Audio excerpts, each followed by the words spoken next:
white mirage, like a mirage with, oh, fish.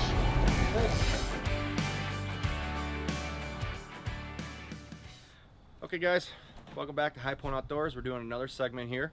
We're going to be talking about our Dipsy divers. We normally would run a low diver, high diver on both sides of the boat. Our low diver normally is a wire diver, and then our high diver is a braid diver. I know some guys will run double braids, double wire. I just try to be resourceful, run one of each and see what one works best. And well, if one works best, I don't have another one to put another out of the same kind. So, but overall, there's been really no one that's been better than the other. As long as we put them in the right water column, they seem to always catch fish. So the wire diver, it's a little more expensive setup. The reel you want a good reel. This here is an Okuma cold water, size 453. I put, I think, about 100 or so feet of mono backing, and then I tie that on with, I believe, an arbor knot to 1,000 feet of 7-strand blood run wire. I can't remember the poundage on it, but I do believe it's 30 pounds. So that, and then you tie it to a swivel with a half hitch knot and then an overhand knot, and then you take the tag in and you get some rubber shrink tubing, melt that to it. It won't come off.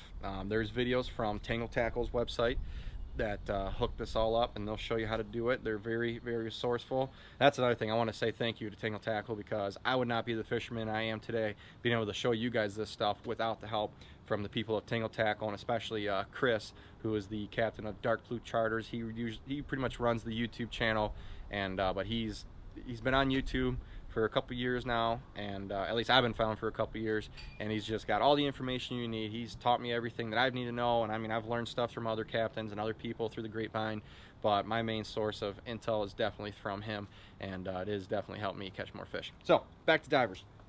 Wire diver, need a good reel, you need wire. The wire rod that we use is a Convector Pro wire line. You can get this from Captain Chuck's, Fish USA, Tangle Tackle, for example. This one is a 9-foot rod, so I got it in 9-foot with a medium heavy rod. You want medium heavy so it can take the backbone and the strength of, especially because it's a wire diver, a low diver is going to have a bigger diver on. This is a 124 Magnum size diver, 124 millimeter to be exact. These pull pretty hard and will get your baits down there, so you definitely want to have backbone for that. With that being said, the divers, Dreamweaver, this is the deeper diver. They do great pulling. You're always going to want to have a snubber on the back of your diver. I know I've been told by a couple other people, like some charter captains, they'll run 50-pound mono with 25-30 feet of backing behind it, or leader behind it, and they don't run a snubber, and that's great and all, but we don't have the room as some of the charter guys do to be able to run that, and the team to hand line all that line in with the fish on it. So we run a 15 to maybe 18-foot leader behind the diver. I'll still run 50-pound mono behind that. Definitely gives you the stretch that you need to help, because these kings pull so hard and this wire's so tough and there's no stretch in it that you feel every single head shake and everything in this rod. And you always want to make sure you let them run if they want to run with these fish. Like if they hit hard, open the drag a little bit or loosen the drag and let them run, because if it's a big fish, it's going to either rip the hook out of his mouth or straighten the hook out if you're not careful. So that's this setup. 9-foot rod, Okuma cold water reel, 453. The 9-foot rod is essential for getting around our downriggers and all of our other stuff here. And with that being said, I'll go to the high diver rod. Same rod, Convector Pro diver rod, but it's not a wire rod. It's just their diver series. This is a 10'6". As you can see, it's quite a bit taller up there.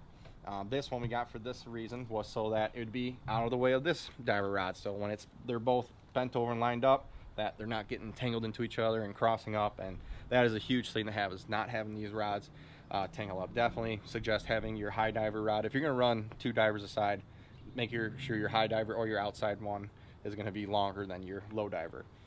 For this high diver, as I was saying, I run braid on them. This is 50-pound Power Pro with 100 feet or so of mono backing behind that to give it its grip on the reel. This is a Convector 30D reel. Big things that I will say, Don't get a high gear ratio with these. You do not want to horse these fish in fast. You would like a slower gear ratio. Take your time with them and let the rod do the work of absorbing all the strikes. So that's an important thing too. So, but also with that being said, as you guys are probably noticing here, this is a slide diver.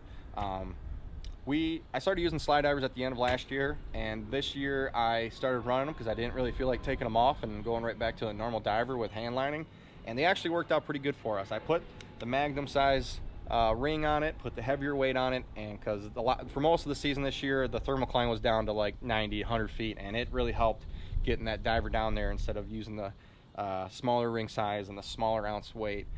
From Slide Diver, they make the kit so you can get a Magnum size kit with the, I believe it's a 7-ounce weight versus the 4, and then you get the bigger rings for it, and it just saved on having to put so much line out there, and also got your baits down there a little bit more effectively. So those are the diver setups. What I would normally run on these, on the low divers especially, I'd be running a flasher of some kind with either a fly or meat rig almost every time. And then on the high diver, with it being a slide diver, I was able to run spoons, flasher flies as well, even meat rigs, plugs, you name it. You can run pretty much anything off of it. And they all caught fish. They definitely caught fish. And they're definitely a huge resource to have on the boat, because there's days when the fish are only hitting the divers or only hitting the riggers or the height lines. But normally if it's a slow day, they're going to be hitting divers more just because they're getting further away from the boat.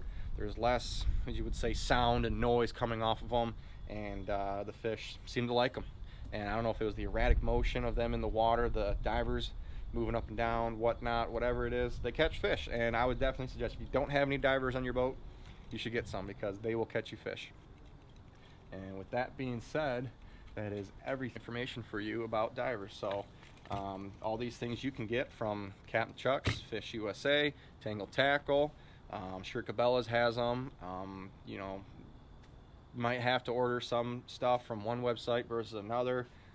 So, you know, pick your source, where you want to go with, your most reliable source, and get what you need to prepare yourself for the upcoming season. So, hope you guys enjoyed this instructional video about these, and good luck fishing.